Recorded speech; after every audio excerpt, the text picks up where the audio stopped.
Within 10 minutes of slipping into that Buddhist bath, she just started to cry. Not from pain. It was just total overwhelming relief.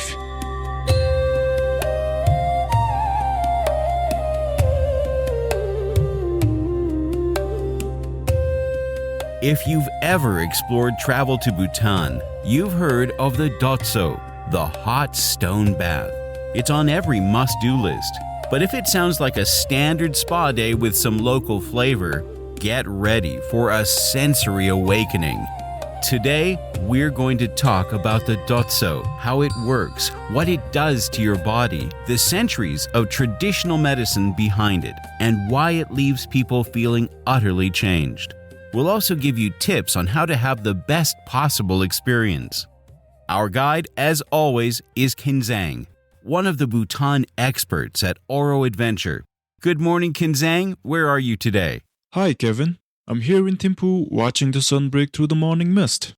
Looking forward to talking about Dotsho. Let's do it. First, let's be clear. This is not a hotel hot tub. No, it's not. It's a completely unique design. You're usually in a small, rustic wooden bathhouse or a stone cabin built right out near a field or a river. The tub itself is the Dotsho. It's long, deep, and made of heavy timber. But here's the clever part.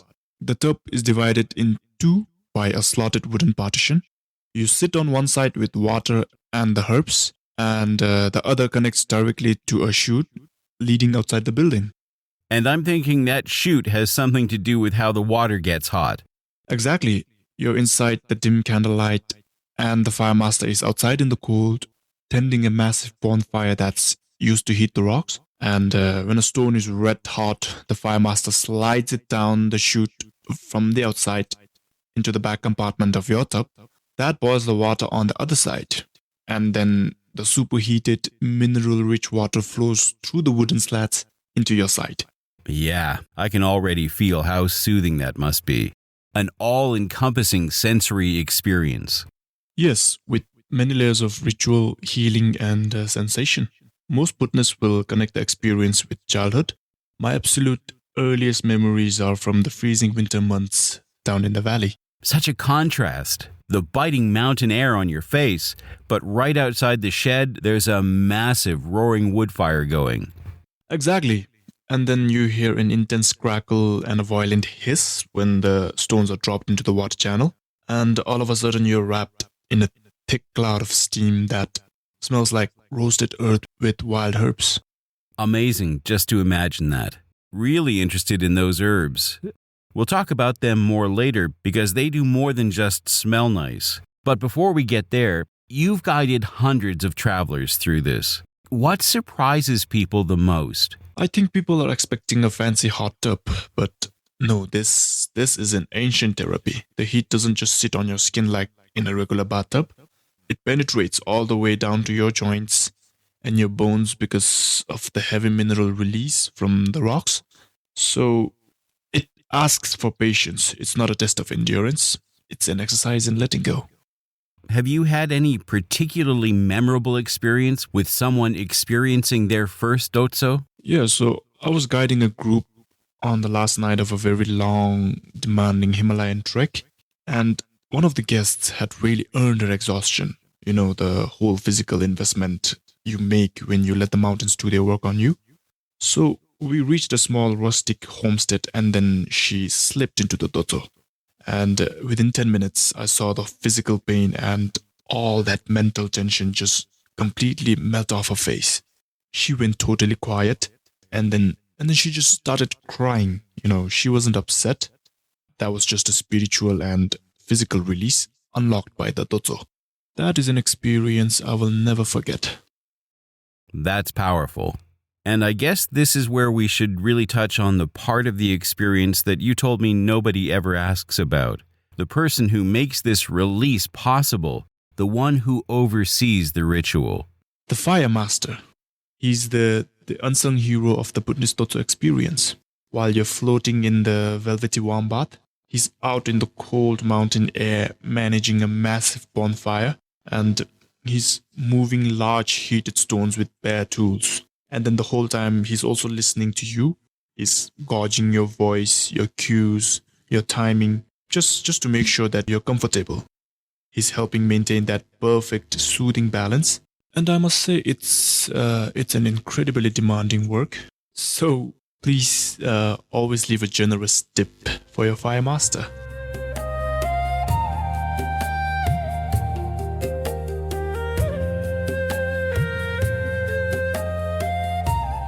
Hyper-personalized care. It's the kind that separates a generic vacation from a more meaningful journey. Kinzang and the team at Orrog don't just book hotel rooms, they build entire itineraries around this exact kind of raw, authentic access to Bhutanese culture. If you want to experience the Dotsho the way locals actually live it, make sure to visit orrog.com. There you will find the keys to experiences that you will remember forever.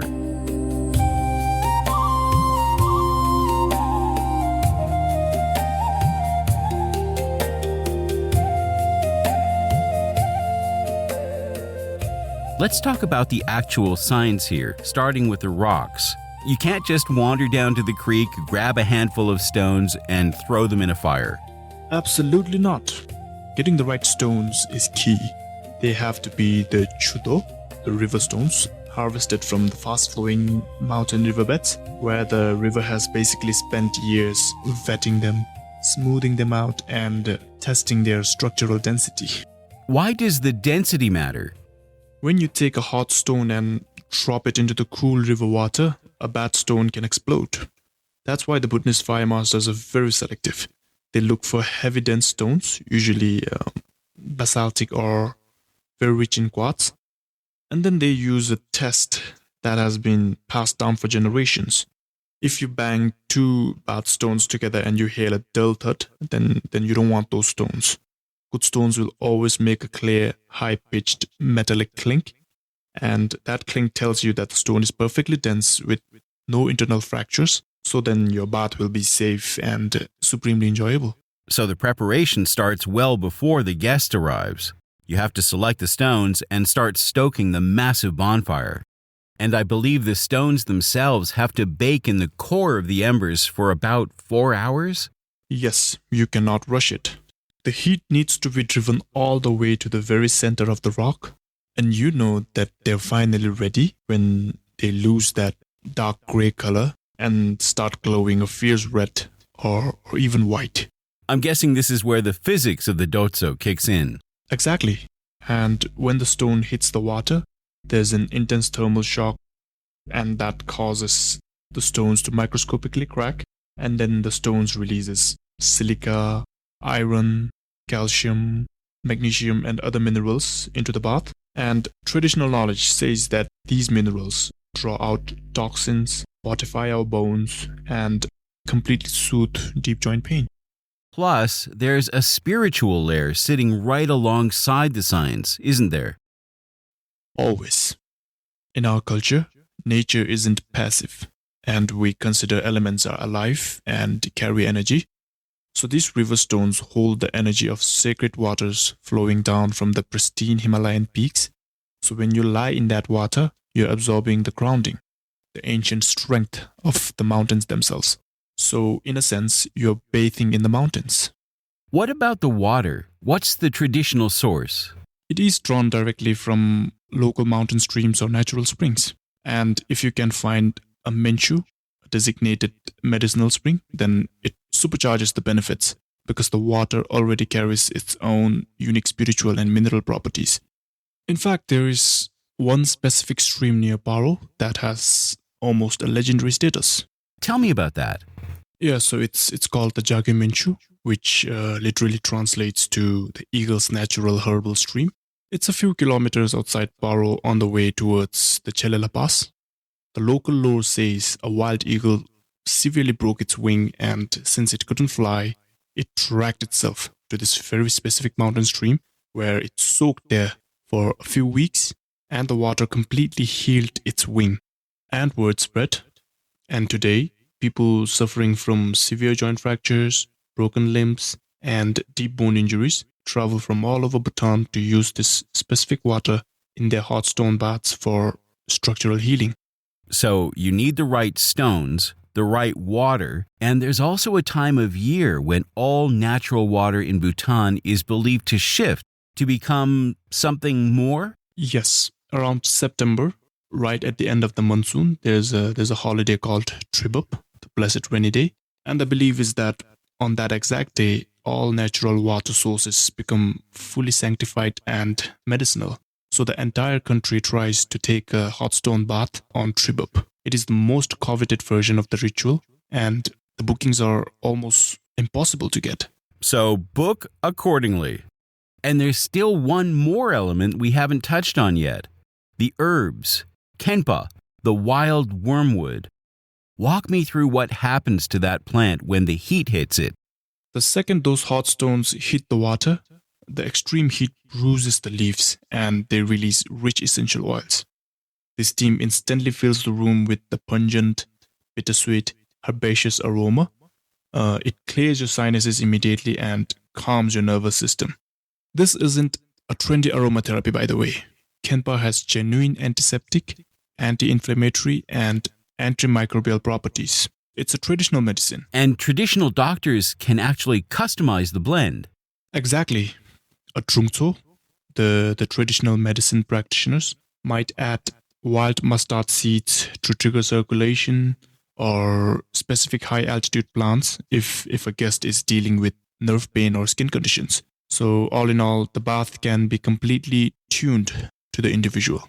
Now, all of this sits inside a much bigger framework, a traditional system for understanding how the body actually works. That is Sowa Rigpa, the ancient Buddhist and Tibetan science of healing. It says that the body is governed by three energies. Lung, which is wind and air, tied to the nervous system, stress, and insomnia. Tripa, which is fire and bile, connected to digestion. And the third is Becken, which is earth and water, tied to your joints and fluid retention. So the Dotsho specifically targets Becken and Lung. So, joint stiffness, chronic pain, anxiety, they're all on the list. Yeah, all of them. And historically, it went much further. It was used as a natural form of dialysis for the kidney patients, where they would soak until they sweated so profusely that the body naturally flushed out its toxins.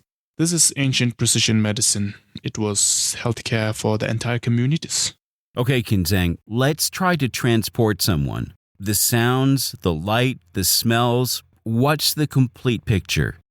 Outside, you'll hear the quiet rustle of wind through the valley pines or the sound of a nearby river, and then suddenly a dramatic hiss, crackle, roar as a white hot rock plunges into the water channel, followed by a gentle, rhythmic bubbling against the wood. The lighting is muted, it's just candlelight or a single small window, and the deep red glow from the stones outside casts dancing shadows through the water partition. So you're completely immersed in something ancient. Thrilling, really thrilling. You've made it come alive. When do you personally like to experience this? What time of day? Late evening, twilight, basically when the sun drops behind the Himalayas and the mountain air goes cold and sharp, the warmth inside the bath becomes something you need to feel to understand. So if you can look out at a clear, starlit Bhutan sky while you're soaking, I guarantee you will not find that experience anywhere else on Earth. Sublime. Truly. Okay, I'm sold, but I'm shy. I hate to trample on local customs when I travel. So let's talk about the rules, because there are a few absolute non-negotiables here. There sure are a few non-negotiables at the Buddhist Dotsho. The first is communicate clearly with your host about the temperature. Calling out, "More stones please," or asking them to cool it down isn't weakness, it's respect. Keep the space quiet and meditative. Do not try to touch the partition. And I have to say this clearly because it happens. Please do not urinate in the bath. In Bhutan, water is sacred. The stones carry mountain energy, and the Kempa herb is a medicine. So please treat your bath like a healing temple. Treat it like medicine, and that always comes with cautions. So what's the biggest mistake people make while they're actually in the water? The perfect hot stone bath lasts 30 to 45 minutes, but Western travelers especially have a habit of wanting to get their money's worth. So they push through until they feel dizzy and their blood pressure drops and all. But the true art of the Dotsho is stepping out before your body feels exhausted. You let the residual therapeutic heat keep working while you rest wrapped in blankets. You drink warm water or a herbal tea, and that night your sleep will be deeper than anything you've experienced in years. And the next morning, all your muscle knots are simply gone. Your joints feel completely lubricated, and your body feels incredibly light, like jelly. You have enjoyed a complete reset. The Dotsho obviously predates the tourist industry by hundreds of years. What are its traditional roots? It was a hard-earned reward for farmers at the end of a grueling harvest season. It was healthcare for communities without hospitals, healing soldiers who had crossed brutal high-altitude passes, women recovering from childbirth, and during Losa, the new year, it was taken to physically wash away bad luck and stagnation. So it was the medicine, the healthcare system. In a high-altitude country with a few hospitals, this was what you had. Now that Bhutan has opened up to global travelers, the core methods have stayed beautifully intact, even in luxury spaces. But you do have some real concerns about commercialization. I actually do. Some commercial places, they tend to heat the water directly with a gas or electricity instead of using real river rocks over a wood fire. So when you do that, you lose the mineral release. You lose the therapeutic wood smoke. So you're just sitting in a regular hot bath. That's not a Dotsho. So if you're a traveler booking an experience, what are the questions you should absolutely ask? Always ask, are there stones heated using a traditional wood fire? And do you use fresh, authentic kempa? And if the answer to either is no, then go somewhere else. And where do you go to find the real thing? For the deeply preserved, raw, community-centered experience, look for local farm stays in the Ha Valley or remote parts of Bhutan. You'll find families using the exact same spring water sources and wild foraged herbs they have used for generations. And if you want the pinnacle of luxury, try Amankora, with beautifully designed, ultra-private wooden bathhouses, keeping traditional methods completely intact. Or Gangte Lodge in the Phopchika Valley, where the baths face floor-to-ceiling windows overlooking the valley where the rare black-necked cranes spend their winter. And for a perfect middle ground, I would recommend the Paropenop Heritage Farmhouse. It's a beautifully preserved rustic homestead that has remained unchanged for centuries. It all sounds extraordinary. So just one final safety note before we wrap up. Because the heat significantly accelerates your heart rate and drops your blood pressure, anyone with severe cardiovascular conditions, uncontrolled high blood pressure, or anyone who is pregnant should consult their doctor or skip this one altogether. Powerful medicine requires real care. Kinzang, thank you so much, as always, for walking us through this today. Thank you, Kevin. And for anyone thinking about visiting Bhutan, come, find the real version of the bath for yourself. Your body will thank you for days, and your memories will last forever.